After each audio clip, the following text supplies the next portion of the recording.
Hello friends, welcome back to my channel. আজি আমি কি কৰিম some basic and important words কেটামান ডিসকাস কৰিম যেটো আমাৰ কি হ'ব এই basic and important words বোৰ আমি আমাৰ দৈনন্দিন জীৱনত যিবোৰ আমি সেন্টেন্স ইউজ কৰো ইংৰাজী বাক্য আমি কি কৰো ব্যৱহাৰ কৰো সেই বাক্যবোৰত এই ওয়াৰ্ড বৰে কি কৰিব হেল্প কৰিব যে প্ৰথমে আহিবছো আমি নো শব্দটোৰ অৰ্থ হল অসমীয়াত হল জনা সো এই নোৰে আমি কেনেদৰে বাক্য এটা বনাব পাৰো ইংৰাজীত যে I know him. I know him. মই তেওঁক জানো তাৰ পিছত কোনোবাক যদি আপুনি খুদে যে তুমি মোক জানানে বা তুমি মোক চিনি পোৱানে তেতিয়ালে কি ক'ব পাৰে do you know me তুমি মোক জানানে অন্যথা যে তুমি তেওঁক জানানে তেনেকে যদি আমি প্ৰশ্ন কৰো তেতিয়ালে এটো কেৱল খালি me to he চেঞ্জ কৰি দিলে হৈ যাব do you know him or do you know her তেনেকে আমি কি কৰিব পাৰো সেন্টেন্স ফৰ্ম কৰিব পাৰো আন এটা সেন্টেন্স আমি ফৰ্ম কৰিছো নোৰে যে I know it মই এটো জানো I know it কোনোবাই আপোনাক খুদিলে যে এটো তুমি জানানে তেতিয়ালে আমি যদি ইংৰাজীত উত্তৰ দিব লাগে তেতিয়ালে কেনেকে দিম I know it or যদি কোনোবাই কি কৰে do you know him এনেকে যদি প্ৰশ্ন কৰে তেতিয়ালে যদি আমি উত্তৰ দিব লাগে তেতিয়ালে আমি কি দিম I know him মই তেওঁক জানো I know him মই তেওঁক জানো সো তা নেক্সট এটা ওয়ার্ড লৈ আইছো যে লাইক শব্দটোৰ অৰ্থ হল পছন্দ কৰা অসমীয়াত হল পছন্দ কৰা সো লাইক এৰে যদি আমি কেটামান সেন্টেন্স ফৰ্ম কৰো কেনেকে কৰিম যে I like it মই এটো পছন্দ কৰো I like it মই এটো পছন্দ কৰো বা কাৰবাক যদি আপুনি কয় যে মই তোমাক পছন্দ কৰো তেতিয়ালে কেনেকে কব I like you মই তোমাক কি কৰো পছন্দ কৰো বা কাৰবাৰ কাম যদি আপোনাৰ ভাল লাগিছে তেতিয়ালে আপুনি কি কৰিব পাৰে I like your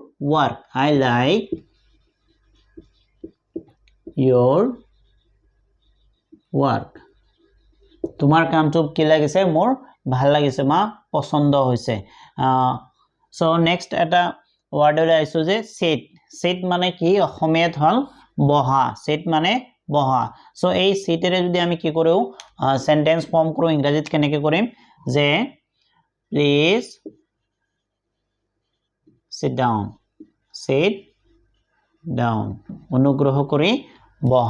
অনুগ্ৰহ কৰি বহা বা বহক প্লিজ sit down or বেলেগ ধৰণে আমি সেন্টেন্স ফৰ্ম কৰিব পাৰো যে he is sitting তেওঁ বহি আছে he is sitting I am sitting মই বহি আছো তেওঁলোকে বহি আছে তেনেকে ধৰণে আমি কি কৰিব পাৰো সেন্টেন্স ফৰ্ম কৰিব পাৰো তাৰ পিছৰ এটা নেক্সট ওয়াৰ্ড লৈ আইছো যে ওয়ান্টৰ অসমীয়া অৰ্থ হল বিচৰা যে যদি আমি কিবা এটা বস্তু বিচাৰো তেতিয়ালে আমি কেনেকে কম ইংৰাজীত যে I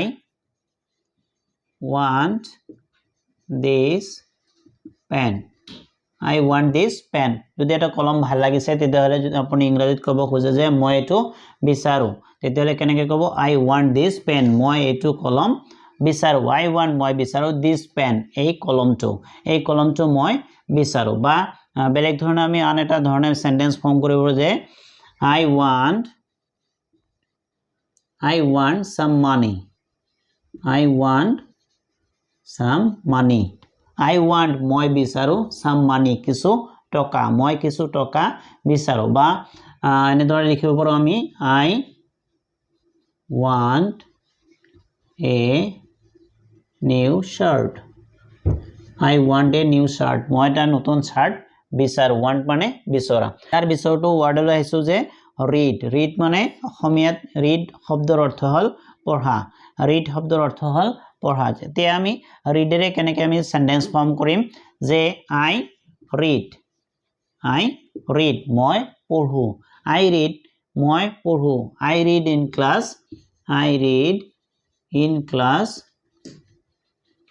5 মই পঞ্চম শ্ৰেণীত পঢ়ো যদি আপোনাক কোনোবাই খুদে what class do you read in তুমি কোন শ্ৰেণীত পঢ়া তেতিয়ালে আমি ইংৰাজীত ক'ব লাগিব I read in class 5 বা আপুনি যেটো ক্লাছত পঢ়ে তেনেকে সেই ক্লাছটো মেনশন কৰিব লাগিব যে আই ৰিড ইন ক্লাছ 5 তাৰ পিছত বেলেগকে আমি কি কৰিব পাৰো এই ৰিডেৰে আৰু বহুত কি কৰিব পাৰো সেন্টেন্স ফৰ্ম কৰিব পাৰো যেনেকে I am reading মই পঢ়ি আছো I am reading মই পঢ়ি আছো I am reading a story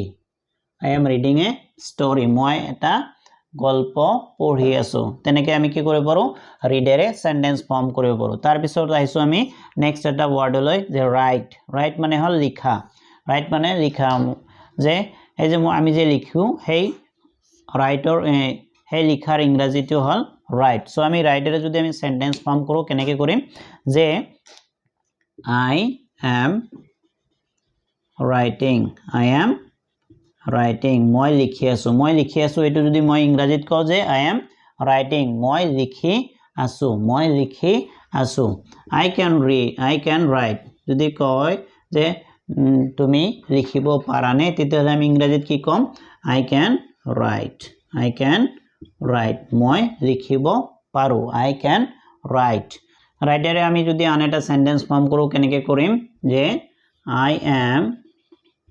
writing on blackboard মই ব্ল্যাকবোৰ্ডত লিখি আছো এনেকুৱা ধৰণে আমি কি কৰিব পাৰো সেন্টেন্স ফৰ্ম কৰিব পাৰো ৰাইটাৰে সো আন এটা ওয়াৰ্ডলৈ আইছো যে স্টাডিৰ শব্দৰ অসমীয়া অৰ্থ হল যে অধ্যয়ন কৰা আমি যদি স্টাডিৰে আমি কেটামান বাক্য লিখো ইংৰাজীত কেনেকে লিখিম যে I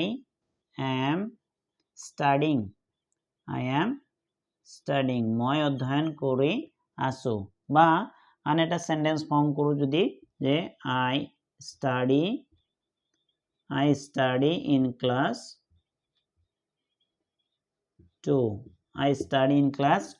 মই দ্বিতীয় শ্ৰেণীত অধ্যয়ন কৰো I study in class 2 এনেকুৱা ধৰণে আমি কি কৰিব পাৰো স্টাডিৰে আমি সেন্টেন্স ফৰ্ম কৰিব পাৰো তাৰ পিছত আহিল আমাৰ এটা শব্দ ওপেন ইয়াৰ অৰ্থ হল খোলা ওপেন ইয়াৰ অৰ্থ হ'ব খোলা অসমীয়াত হ'ব খোলা এতিয়া ওপেনেৰে যদি আমি কি কৰো সেন্টেন্স ফৰ্ম কৰো কেনেকে কৰিম প্লিজ open